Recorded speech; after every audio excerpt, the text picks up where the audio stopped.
নমস্কার বন্ধুরা, দীপার রান্নাঘরে তোমাদেরকে আরও একবার জানাই স্বাগত। দুনিয়াতে সবথেকে সহজ আচার বলে যদি কিছু থাকে সেটা হলো লেবুর আচার বানানো। মানে এটা এতটাই যে সহজ মানে বলার মতো না। কোনো রকম গ্যাস জ্বালানোর ঝামেলা ছাড়াই তোমরা কিন্তু এই লেবুর আচার যে কেউ ঝটপট আর খুব সহজেই কিন্তু বানিয়ে নিতে পারবে। আর খুব বেশি উপকরণও কিন্তু প্রয়োজন হয় না, আমাদের ঘরে থাকা জিনিস দিয়েই কিন্তু এই আচারটা তৈরি হয়ে যায়। তো চলো আজকের এই লেবুর আচার কিভাবে তৈরি করলাম খুবই সামান্যভাবে তোমাদেরকে দেখিয়ে দিচ্ছি। প্রথমেই লেবুর আচার বানানোর জন্য আমাদের কিন্তু লাগবে লেবু। আর এখানে দেখতেই পাচ্ছ আমি কিন্তু খুব সুন্দর সুন্দর দেখে 8টা লেবু নিয়ে নিয়েছি। আর আমি যে লেবুগুলো ব্যবহার করেছি সেই লেবুগুলোতে কিন্তু খুব ভালো রস আছে। এবারে এখানে নিয়েছি মশলা। মশলা বলতে আছে লবণ, হলুদ, লঙ্কার গুঁড়ো, সর্ষের তেল, আর ওখানে আছে 2 চামচ 5 ফোড়ন ভেজে গুঁড়ো করে নিয়েছি সেই মশলা। এর থেকে বেশি কিছু মশলা কিন্তু প্রয়োজন পড়ছে না। এবারে দেখো লেবুগুলোকে কেটে নেব। তো লেবু কাটার জন্য আমি বটি ব্যবহার করছি, কেননা বটি দিয়ে কাটতে আমার সুবিধা মনে হয়। তোমরা চাইলে ছুরিতেও কেটে নিতে পারো। প্রথমে লেবুটাকে দেখো মাঝ বরাবর কেটে তারপরে লেবুর যে বুকের শিরাটা থাকে সেটাকে কেটে ফেলে দিয়ে লেবুগুলোকে ছোট ছোট টুকরো করে নিচ্ছি। তোমরা চাইলে লেবুগুলোকে গোল গোল করেও কেটে নিতে পারো, যার যেটা পছন্দ হবে সে সেইভাবে কিন্তু কেটে নিতে পারো। আমি এখানে একটা লেবুকে কিন্তু 8টা টুকরো করে কেটে নিচ্ছি। আর লেবুর মধ্যে যে বিচিগুলো আছে সেগুলো ফেলে দিচ্ছি। এবারে 2টা 4টা বিচি যদি থেকেও যাও তাহলেও কিন্তু দেখবে কোনো অসুবিধা হবে না। তো এইভাবেই কিন্তু লেবুগুলো আমি প্রথমে সবগুলোই কেটে নেব।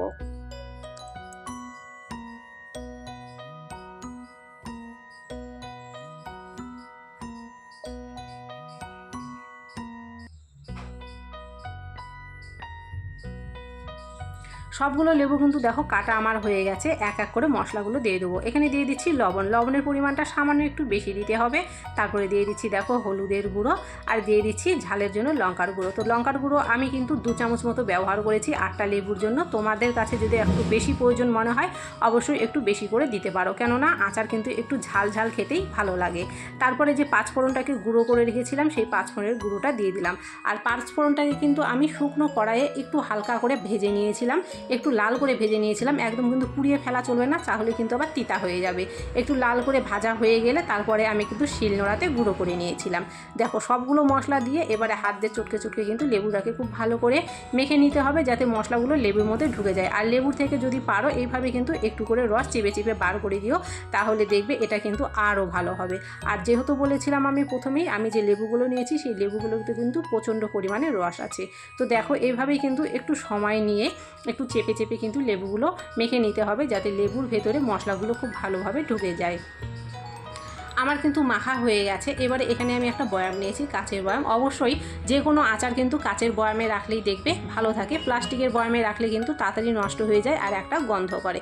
কাচের বয়ামে রাখলে কিন্তু কোনো রকমের গন্ধ এখানটায় হয় না। তো সবগুলো লেবু দিয়ে লেবুর ভেতরে যে মশলাগুলো বেঁচেছিল সেগুলো কিন্তু দেখো এখানে দিয়ে দিচ্ছি। খুব ভালো করে কিন্তু সেট করে দিলাম। আর 8টা লেবু দিয়ে দেখো এখানে অনেকটাই কিন্তু আচার তৈরি হয়ে গেছে। তো তোমরা তোমাদের ইচ্ছা মতো লেবু কিন্তু কমিয়ে বাড়িয়ে নিতে পারো। আর যারা কিন্তু আচার খেতে ভালোবাসো অবশ্যই কিন্তু এইভাবে বেশি করে বানিয়ে তোমরা বছর জুড়ে কিন্তু সংরক্ষণ করতে পারবে ঘরে। শুধু মাঝে মাঝে একে কিন্তু রোদে দিতে হবে।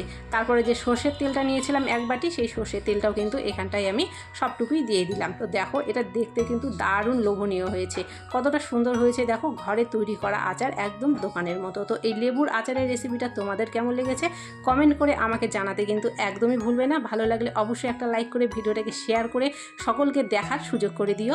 আর চ্যানেল যদি নতুন হয়ে থাকো, চ্যানেল যদি এখনও সাবস্ক্রাইব না করা থাকে অবশ্যই কিন্তু চ্যানেলটি সাবস্ক্রাইব করে দিও। আমি কিন্তু নিয়মিতভাবে এইভাবেই সব ধরনের রেসিপি আপলোড করে থাকি। তাহলে চ্যানেল সাবস্ক্রাইব করা থাকলে কিন্তু খুব সহজেই তোমাদের কাছে রেসিপিগুলো সবার আগে পৌঁছে যাবে।